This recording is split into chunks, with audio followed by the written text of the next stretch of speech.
hate that I'm a person that could mess with someone's trust. No.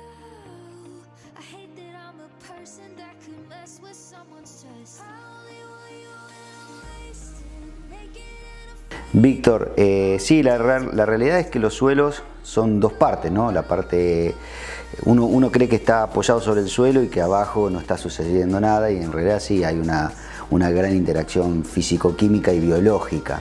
Ahí hay una triangulación de fenómenos físico-químicos biológicos que hay que tenerlos en cuenta, porque el cultivo, ¿sí?, necesita interactuar con ellos. O sea, en realidad tiene que haber una simbiosis entre todos. Nos hemos preocupado, ¿sí?, en los últimos años por la parte química, y por la parte física no hemos dado tanto interés por lo que está sucediendo. Los suelos, a causa de una agricultura sostenible, rotativa, pero sin el uso de cultivos perennes que ayuden a mejorar la estructura y mejorar la porosidad, se han ido compactando de manera antrópica, debido a su composición textural en lo que es arena, limo y arcilla. ¿Sí? Se han ido redistribuyendo las partículas estas por los poros que van dejando las raíces y se han ido compactando. Hoy tenemos una realidad que los suelos están compactados.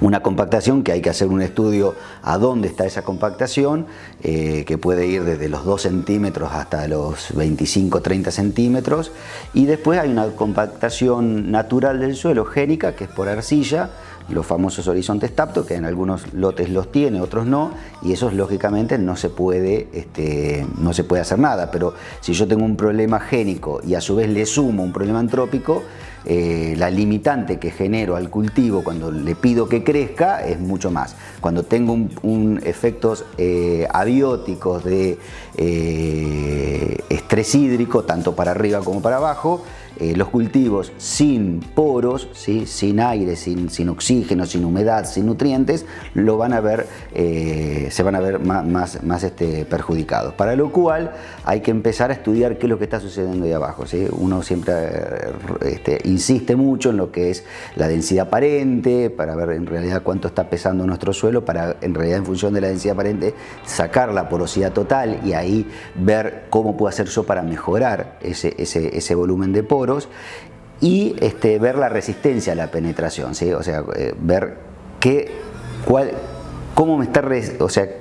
ofrece el suelo de resistencia al crecimiento de la raíz, y analizar en ese lugar qué es lo que está pasando, para ver si se soluciona con una labranza, y hay que ver qué tipo de labranza, ¿sí?, puede llegar a solucionarlo y hasta qué profundidad trabajar, o con la interacción de cultivos invernales que puedan llegar a aportar gramíneas del lado de las gramíneas, y si se puede interactuar con una pastura en ese lote sería mejor. O sea, empezar a cambiar la concepción de netamente agrícola a un mix entre, o lo que sería lo ideal, un mix entre agricultura y ganadería, para que haya una comunidad entre lo que nombré al principio. Esto hace que uno pueda llegar, en estudios que está haciendo, ¿sí?, hasta uno puede llegar a ver cuál es el efecto de un disco respecto a un suelo que no fue roturado, cuál es el efecto de un cincel a un suelo que no fue roturado, cuál es el efecto de un paratil a un suelo que no fue roturado, o la interacción entre todos ellos, para ver cuál, ¿sí?, se adapta mejor. Todo eso es in situ, es en el lugar, para poder hacer una mejor lectura de lo que está pasando. Todos estos problemas físicos, ¿sí?, vienen de la mano con la pérdida de factores químicos. Uno analiza la materia orgánica en los últimos 10 años o en los últimos 20 años y uno ve que la materia orgánica ha descendido, ¿sí? Quizás la siembra directa logró frenar ese descenso de la materia orgánica, porque antes las labores, ¿sí? No conservacionistas hacían que se mineralice, hacían que comúnmente se queme el rastrojo y la materia orgánica se pierda. La siembra directa vino para mejorar todo eso, para frenar los procesos de pérdida de materia orgánica, estabilizarlos y, si se puede, empezarlos a aumentar. Pero ¿qué es lo que pasa? Estamos encontrando un techo de crecimiento de esa materia orgánica que está debiéndose algo. Uno dice, estoy haciendo rotación, estoy haciendo bien las cosas, estoy fertilizando, estoy haciendo muy bien las cosas, pero sin embargo no estoy viendo la respuesta en los niveles de materia orgánica. Yo voy cada 3, 5, 10 años a evaluar y estoy en el mismo lugar o me moví muy poquito. Bueno, ¿qué está pasando? En realidad no están quedando raíces para que los microorganismos después sigan trabajando.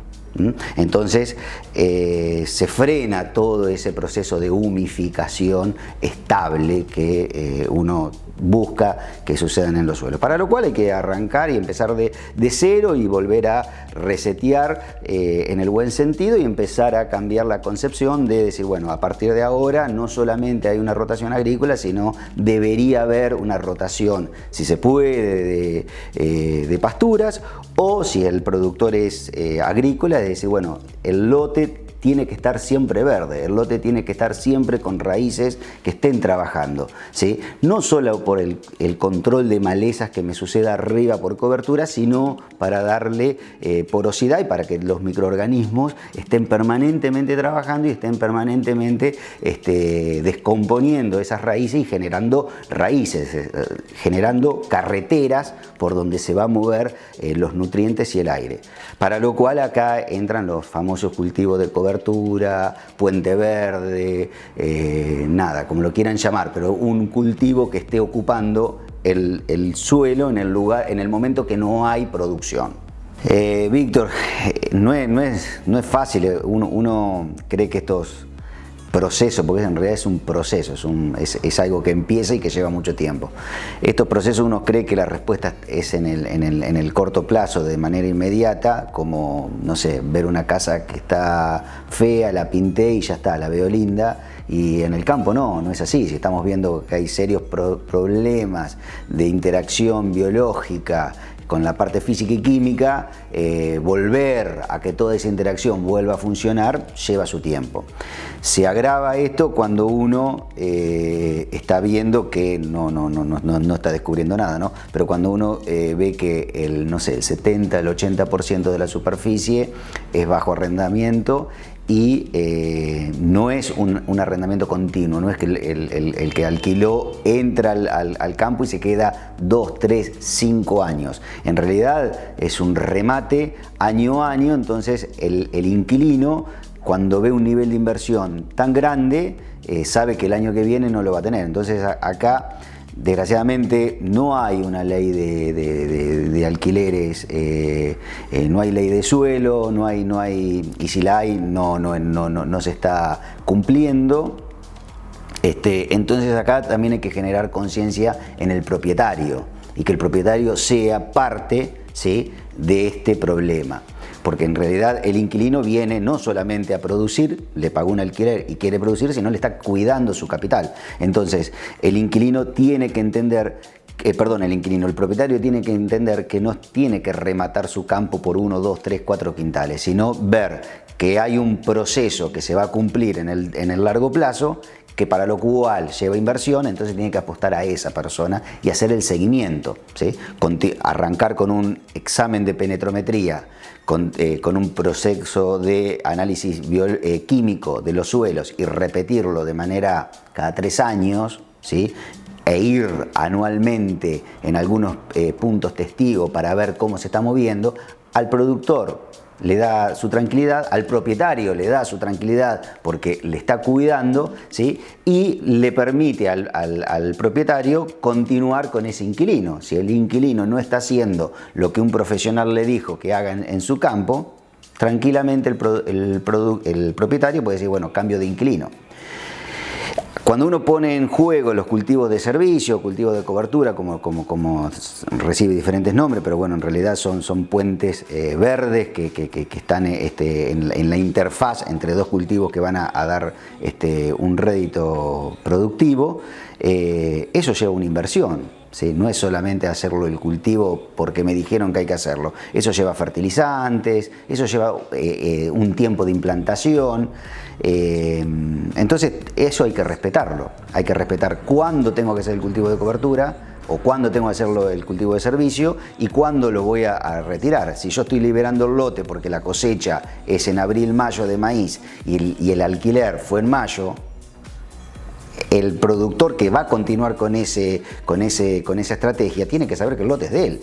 Porque si en junio me lo sacan, quizás yo ya hice el cultivo de servicio porque me necesitaba hacerlo por los tiempos. Entonces me sacan el lote cuando yo le hice una inversión. Hay que entender que si yo mejoro los procesos físico-químicos y estoy fertilizando, el fertilizante no se queda en los primeros 2 centímetros, las raíces me lo llevan hasta donde ellas crecen. Entonces, si ellas crecen hasta al 1,50 m, voy a poder encontrar nutrientes al 1,50 m. Eso es un proceso que hay que respetarlo en el tiempo justificar esa inversión, ¿sí? Para lo cual hay que apostar a ese productor que tiene el concepto de sustentabilidad. O sea que se tiene que encontrar productor con propietario con esa mirada sustentable en el largo plazo.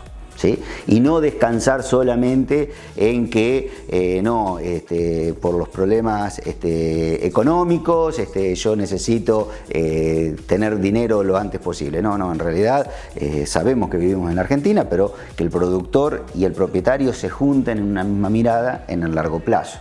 En la vida uno siempre va iniciando nuevos caminos y nuevos desafíos, nuevos proyectos, así que a partir de julio empecé a trabajar solo, ¿sí? O sea, lo que era ambientes y sistemas dejó de ser como ambiente y sistema y es Martín Petroni, por una cuestión de que entiendo mi manera de trabajar, entiendo mis tiempos, entiendo lo que necesita el productor, entiendo la prolijidad con la que tienen que ser los trabajos realizarse y opté por continuar y comenzar este desafío de manera solo porque tengo muy claro que en los trabajos que voy realizando con la información que voy a ir recolectando en un futuro pueda llegar a servir como un trabajo cuasi de investigación, un paper que pueda llegar a ser